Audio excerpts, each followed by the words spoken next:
Good morning, children. Yesterday we have completed your first chapter in history. Now today we will begin with the second chapter, New Kings and Kingdoms. Right? Yesterday we have completed the first chapter. You had to write only exercise question and answers. Don't write the notes which is there in this PPT. Only write exercise question and answers. Write question and answers point wise. Right? For example, many new dynasties emerged after the 7th century. First point. Point 2, map 1 shows the major ruling dynasties in the different parts of the subcontinent between the 7th and 12th centuries. Point 2, like this you have to write point wise question answers for the exercise question and answer. Don't write the question answers in paragraph. Please write the question answers point wise. Right, first point, second point, third point, you have to write point wise question answers, and don't write the notes in your book. It will be in your phone. You can refer it whenever you want. Don't write it in your notes and all. Only write exercise question and answers. Fill in the blanks. If there are multiple choice questions, please write it. Whatever the exercise is given, you complete it, but don't write the notes in your book. It is already available in your mobile. You can watch it whenever you need it. Right? You have textbook also. Read the textbook so that it will be helpful. Textbook is the mother of 100 books. Right? Instead of reading notes and all, you please read the textbook. Textbook is very good, very wonderful. Pictures are there, maps are there. Please observe it. Right? Don't waste your time. Sit and observe the maps. Try to draw the India maps. Right? Observe it and look at it. It is very nice. Remove a textbook, read the textbooks and answer the exercise question and answers. And another point I want to make it clear, you have to write the question answers point wise, not in paragraphs. You have to write the question answers point wise. Now next one is kings and kingdoms, new kings and kingdoms. Let us see.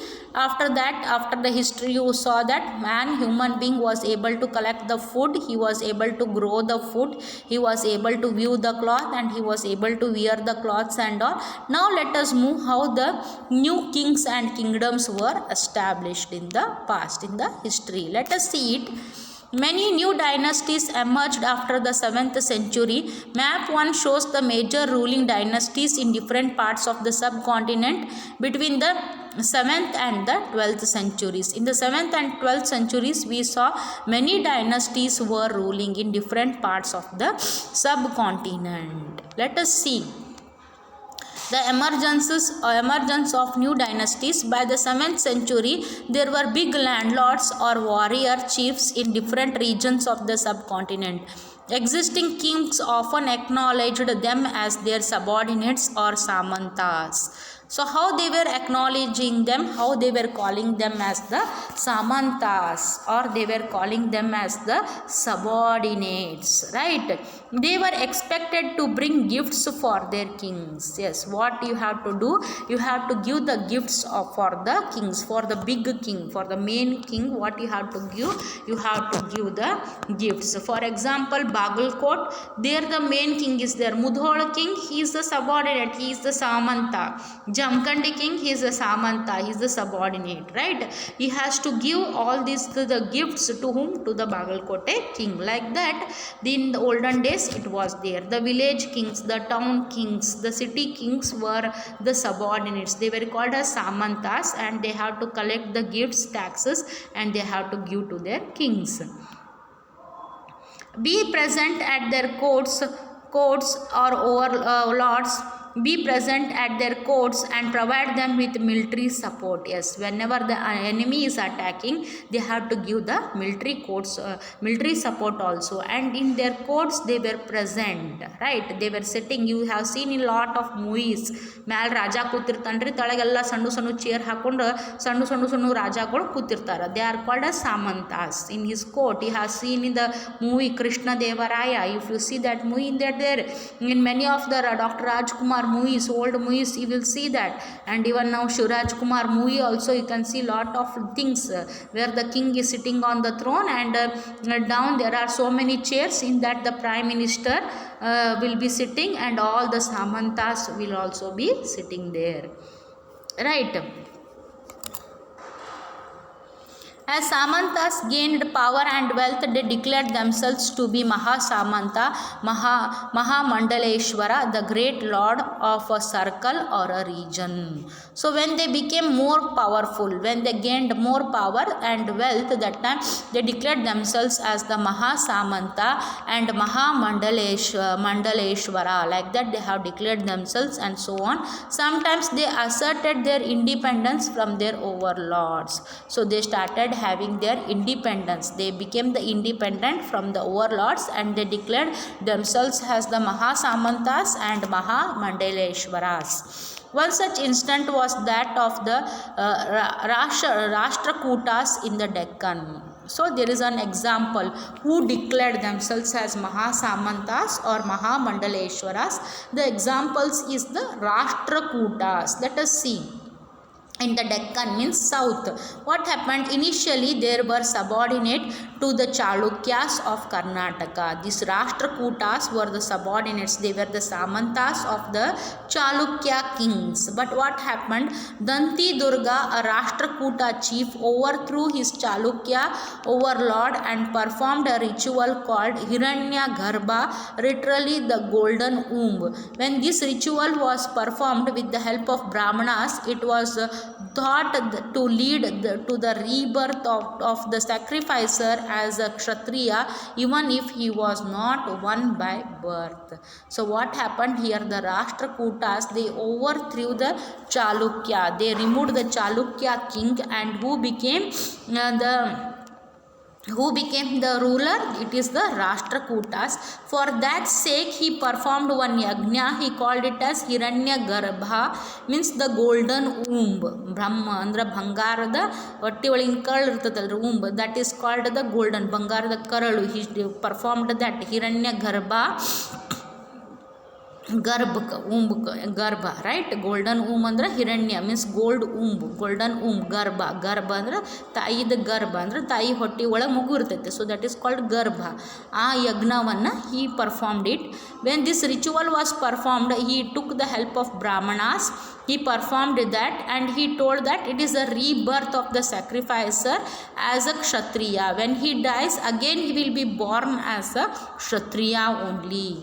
In other cases, men from enterprising families used their military skills to carve out kingdoms.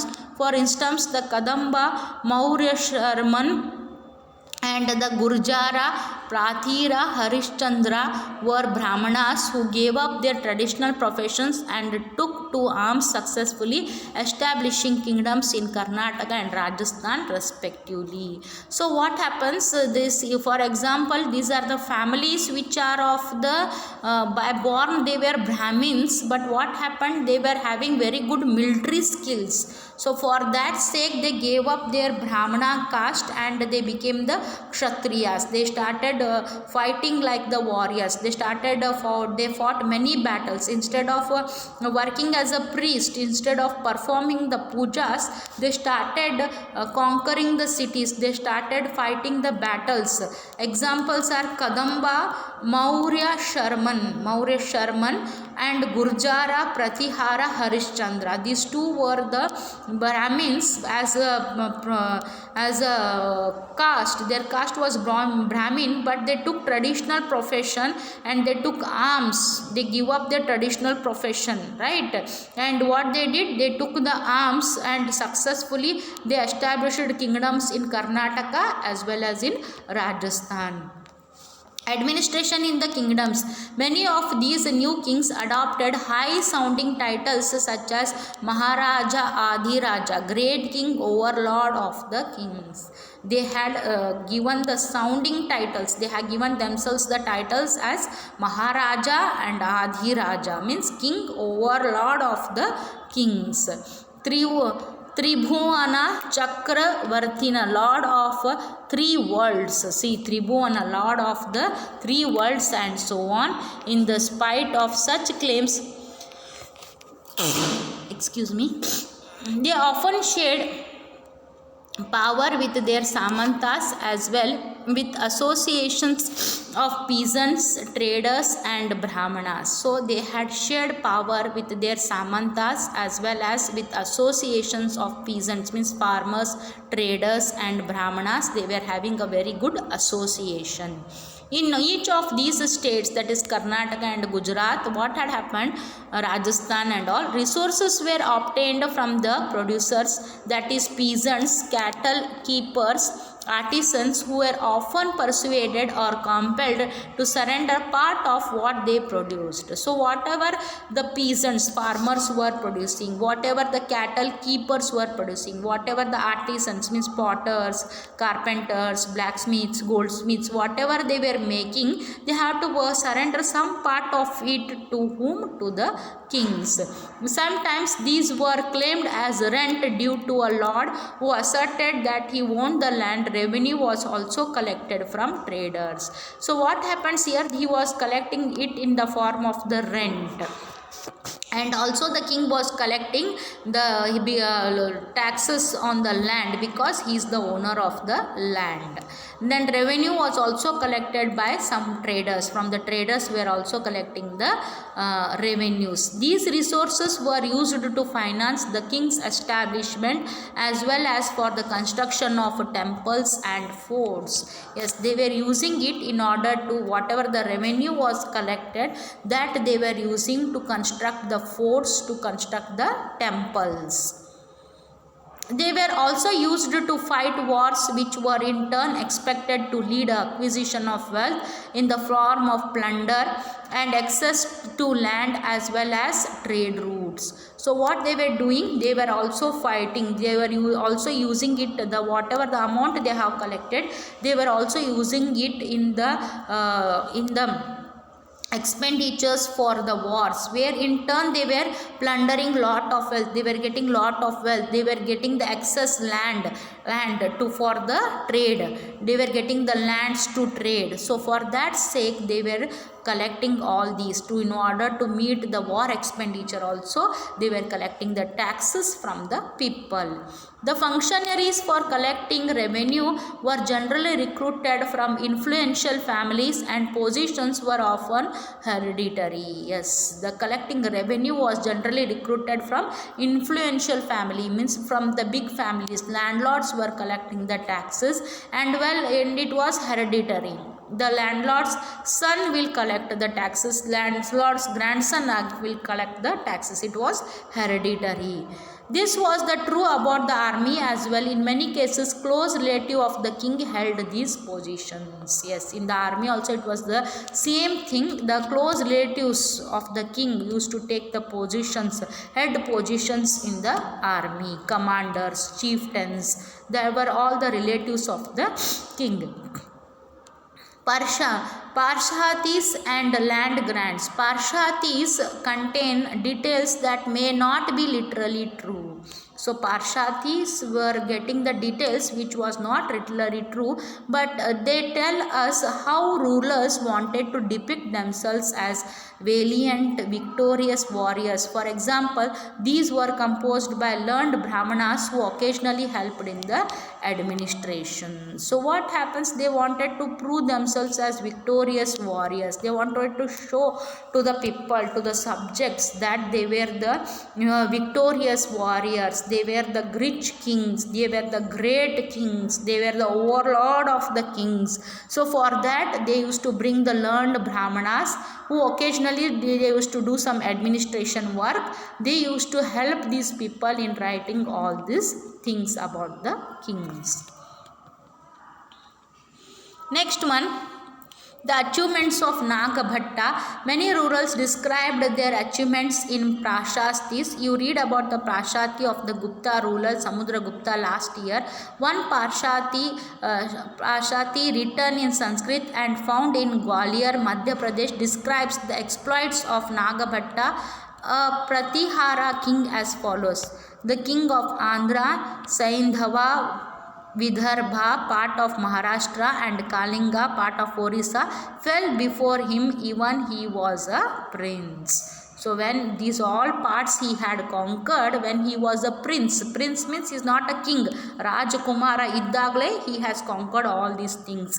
He won a victory over Chakrayudha, the ruler of Kannauj. He defeated the king of Vanga, part of Bengal, Anartha, part of Gujarat, Malwa, part of Madhya Pradesh, Kirata, forest peoples, Turushaka, Turks, Vatsa, Matsya, both kingdoms in North India.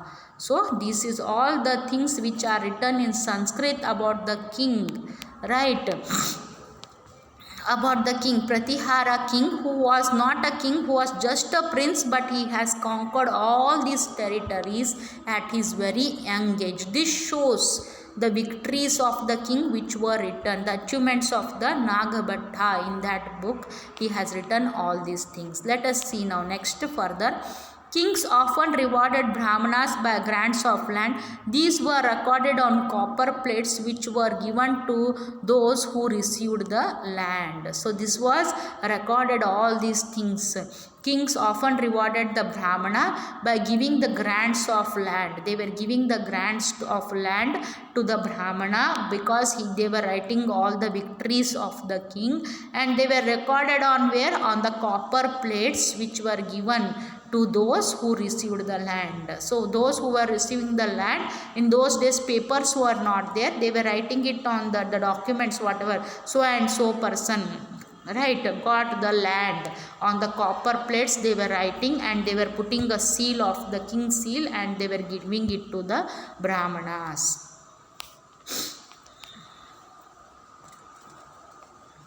Unusual for the 12th century was a long Sanskrit poem containing the history of kings who ruled over Kashmir. It was composed by an author named Kalahana. He used a variety of sources including the inscriptions, documents, eyewitness accounts and earlier histories to write his account. Unlike the writers of Pershids, he was often critical about the rulers and their policies. So in the 12th century, a long Sanskrit poem was written containing the history of the kings. Here, who ruled the Kashmir kings, poem was written in the 12th century, how whatever the kingdoms he has ruled or he was ruling, it was written about him. It was composed by an author named Kalahana. Underline it. The author named Kalahana had written a poem in the Sanskrit language containing the history of kings. Whatever the places he has ruled, all that places was there. Names of that places was there in the poem. He used a variety of sources including inscriptions, documents, eyewitness accounts and earlier histories to write his account. So he has written all these things. He has written the sources where he got, inscriptions where he got, documents he has attached to it. He has written the eyewitness accounts also, earlier histories also about his account, that is the Kashmir king. Unlike the writers of Pershids, he was often critical about the rulers and policies and their policies. He has also written about the rulings, where he was ruling and what type of policies he has brought. All that also he has mentioned there. Warfare for wealth. You may have noticed that each of these ruling dynasties was based in a specific region. At the same time, they tried to control other areas. One particularly prized area was the city of Kannauj in the Ganga Valley. So this was the Ganga Valley. This was the, what you can say, very much fertile land is available in the Ganga Valley. It is a sacred river. For Hindus it is a sacred river, holy river, right? There the area is very fertile. The soil is very good for irrigation, and one of the dynasties had given the prized the area was the city of Kannauj. It was given as a prize. Let us see what happened. For centuries, rulers belonging to Gurjara, Pratihara, Rashtrakuta and Pala dynasties fought for control over Kannauj.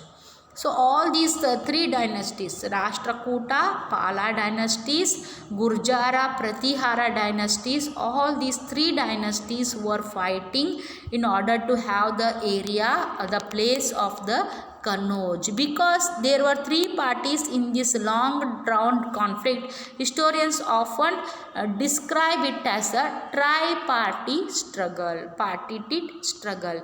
Why? Because here three parties are there: Gurjara, Pratihara, Rashtrakuta and Pala dynasties. They were fighting in order to get that place called Kannauj. I told you it is the near the Ganga Valley, banks of the Ganga Valley, where you get the fertile land. Very good land is there, where you can do very good irrigation. You can produce lot of good food grains, and when you sell it you get lot of money. Good drinking water facility is there. You can construct their dams, you can construct their houses, you can construct the beautiful cities, and there will be no drinking water problem. The land can also be sold at the higher rates. So these three parties were fighting for that, and that conflict or that struggle is called as tripartite struggle. As we will see up in page 62 to 66, rurals also tried to demonstrate their power and resources by building large temples. So here they want to show their power. They would want to demonstrate the power to the public. Public means to the people. They want to show that how much powerful you are. For the neighboring kingdoms also they want to show that how much powerful we are. For that what they did, they started constructing, they started building large temples, big temples they started building. So when they attacked one another's kingdom, they often chose to target temples which were sometimes extremely rich, right? So whenever the enemy king used to attack this place, the kingdoms, that time they saw that they targeted the temples, because the temples were extremely rich. All the money of the king was where? It was in the temples.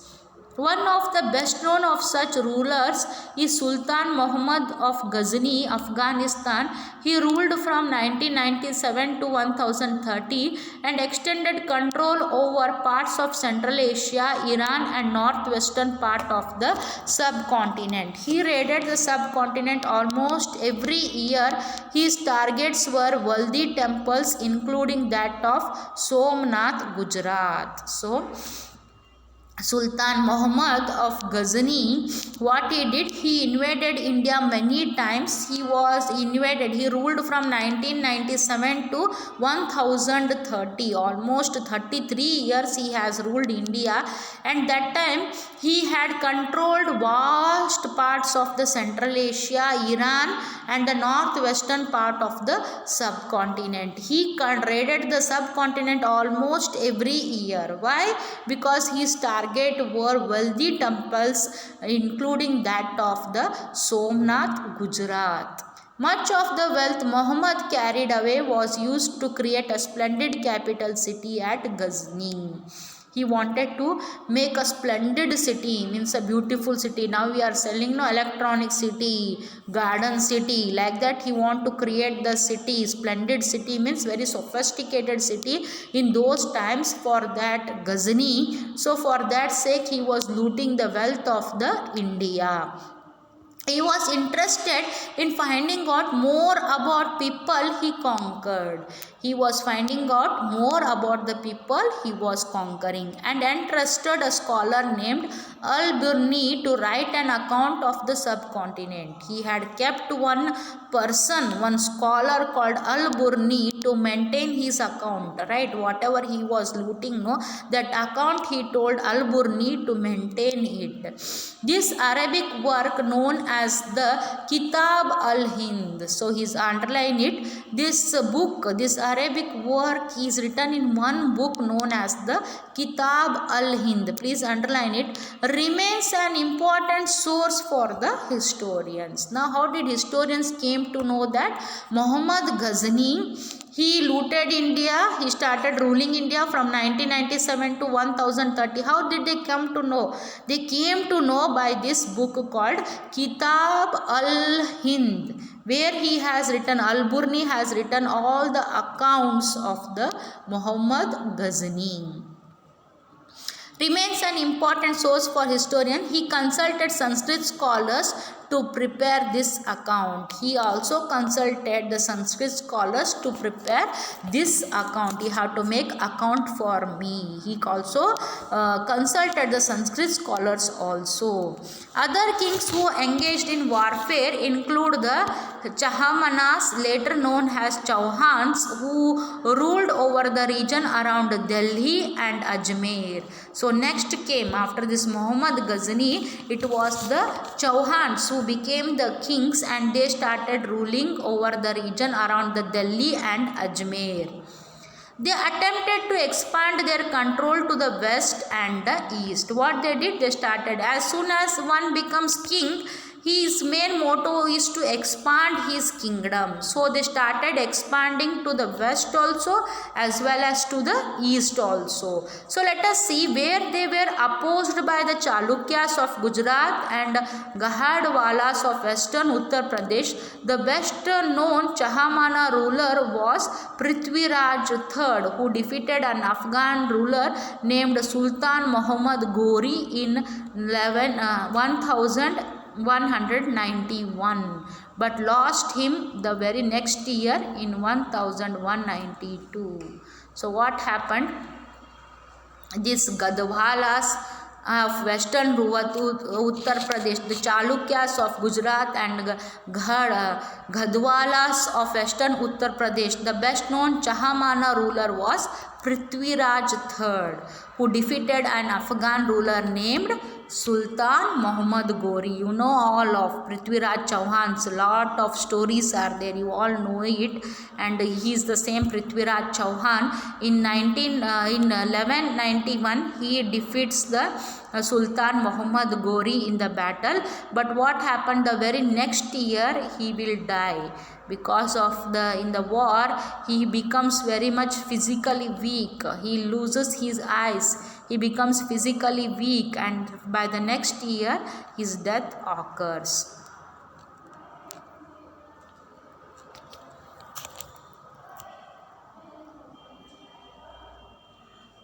From Urayur to Tanjavur. So here you can see the map from Urayur to Tanjavur. What happened? How did the Cholas rise to power?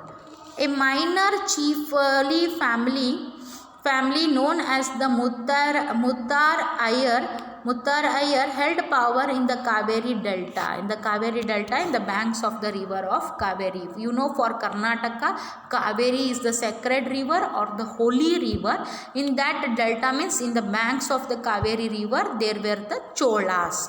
And here now a minor chiefly family, Muttaya was there in the Kaveri Delta. They were subordinate to the Pallava kings of Kanchipuram. Who they were subordinate means, I told you, Samantas.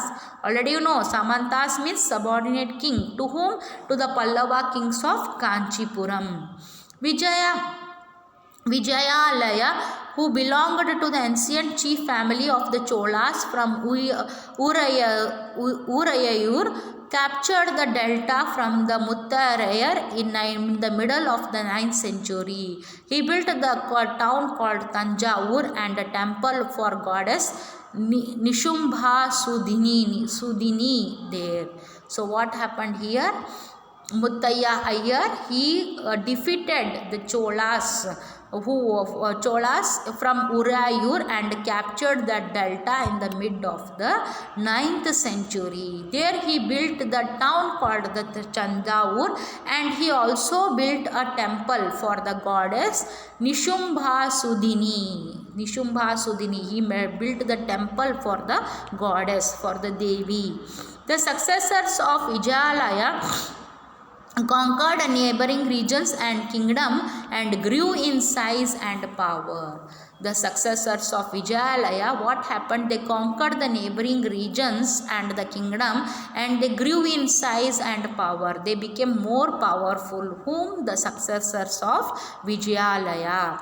The Pandyan and the Pallava territories to the south and north were made part of this kingdom. So the Pandyan and the Pallava territories to the south and north were made the part of their kingdom, were made the part of this kingdom. The Pandyan, so the successors of Vijayalaya, who are there? They conquered the neighboring regions and kingdoms grew in size. Who are there? The Pandyan and the Pallava territories to the south and north were made the part of this kingdom. Let us see what happened. Rajaraja first considered the most powerful Chola ruler. So Rajaraja first considered to be the most powerful Chola ruler became the king where in the year 985. In the year 985, who became the first king? Rajaraja first of the Chola ruler, and expanded control over most of these areas. Yes, he has expanded the control over most of these areas. He also reorganized the administration of the empire. He reorganized, means everything, whatever the organization was there in the past, the Cholas were doing, it was all reorganized, it was all rebuilt. He also reorganized the administration of the empire. Rajaraja's son Rajendra first continued his policies and even raided the Ganga valley. So after the Rajaraja first, his son Rajendra first continued his policies and he even raided, means he even attacked the Ganga valley. Sri Lanka and countries of Southeast Asia developing a navy for these expeditions. So Sri Lanka and countries of Southeast Asia were developing a navy for these expeditions means they wanted to have war with the Rajendra first. So for that they were developing the navy. So let us see splendid temples and bronze sculpture. You can see the bronze sculpture is a splendid. Temples are splendid means what? Wonderful temples. The big temples of Tanjavur and Gangaikonda Cholapuram, built by Rajaraja and Rajendra, are the architectural and sculptural marvels. You can see so nicely the temple is built. Chola temples often became the nuclei of settlements which grew around them. Wherever the Cholas were capturing the territories, there they went on building the temples. These were the centers of craft production. Temples were also endowed with land by rulers as well as by others. What they were doing? They were the centers of craftsmen. The craft production means the craftsmen were employed in more quantities and they were doing all the scriptures, all the artwork was done by this craftsmen. Temples were endowed with the land of rurals as well as by others. The produce of this land went to maintain all the specialists who worked at the temple and often were lived near it. You can see here the idol is there, Cholas. You can see the Chola bronze sculpture, bronze metal. From that bronze metal they have made this sculpture, this idol they have made. Right, they have maintained, or the specialists have maintained the temple very good. Who worked there, they have maintained all these bronze sculptures. Priests, garland makers, cooks, sweepers, musicians, dancers, etc. These all people were responsible for keeping and maintaining the sculptures which were there in the Chola dynasty. Right.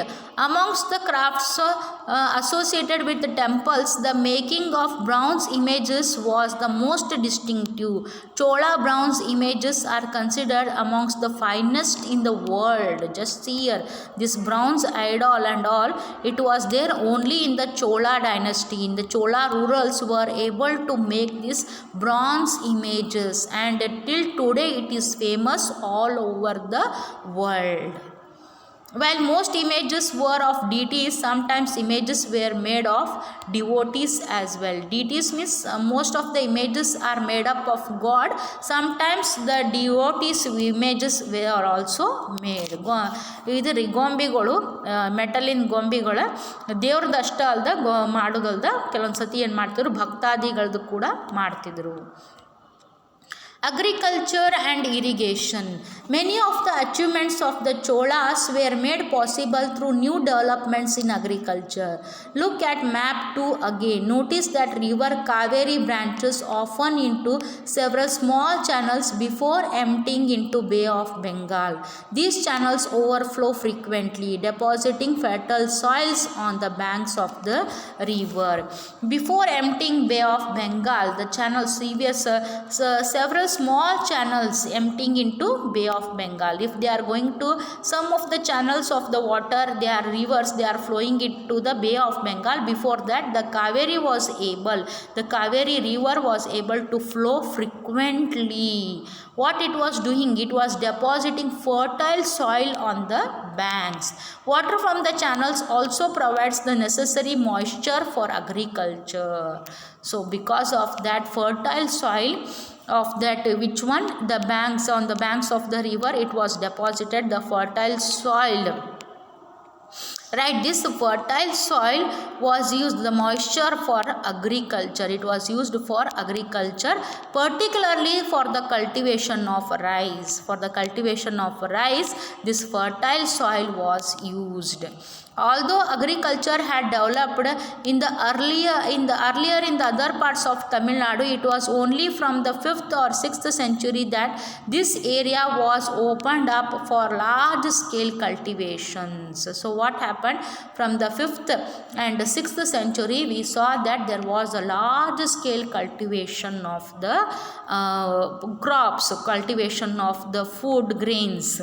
Forest had to be cleared in some regions, land had to be leveled in other areas. In the delta regions, embankments had to be built to prevent flooding, and canals had to be constructed to carry out water to the fields. In many areas, 2 crops were grown in the year. Here you can see that in order to stop flooding, and canals were constructed. In order to carry the water to the fields, they were constructing the canal. So beautiful it is there. You can see here, the picture is given here, how they had constructed everything. The pictures are given, just see, it is so nice. In many cases, it was necessary to water crops artificially. So what they were doing? They were artificially pouring the water in many cases. A variety of methods were used for irrigation. In some areas, wells were dug. In other places, huge tanks were constructed to collect the rainwater. So what happened? What they were doing? They were not only depending on the rivers for irrigation, but they were digging the wells in order to provide the water for the farms. And also what they were doing, they were making big tanks. Right, they were constructing big tanks where they can store the rainwater. Remember that irrigation works require planning, organizing, labor and resources. Maintaining these works and deciding on how water is to be shared. See here, irrigation requires planning and organizing of the labor and resources. That was done in the olden days only. How to organize the resources, how to organize the labors, how to do the they were doing proper planning regarding maximum utilization of the available resources. That is, one is the water, right? Maintaining these works and deciding on how water is to be shared.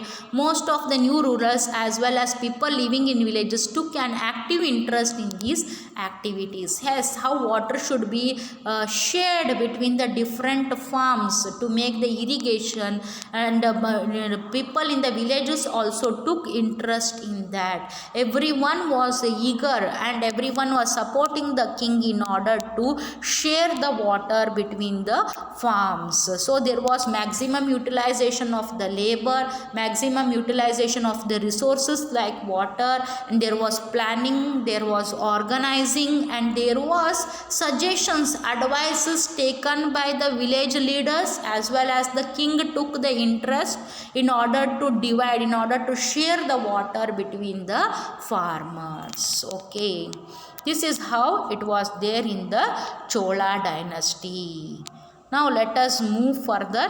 Next we will see in the next class. Thank you children.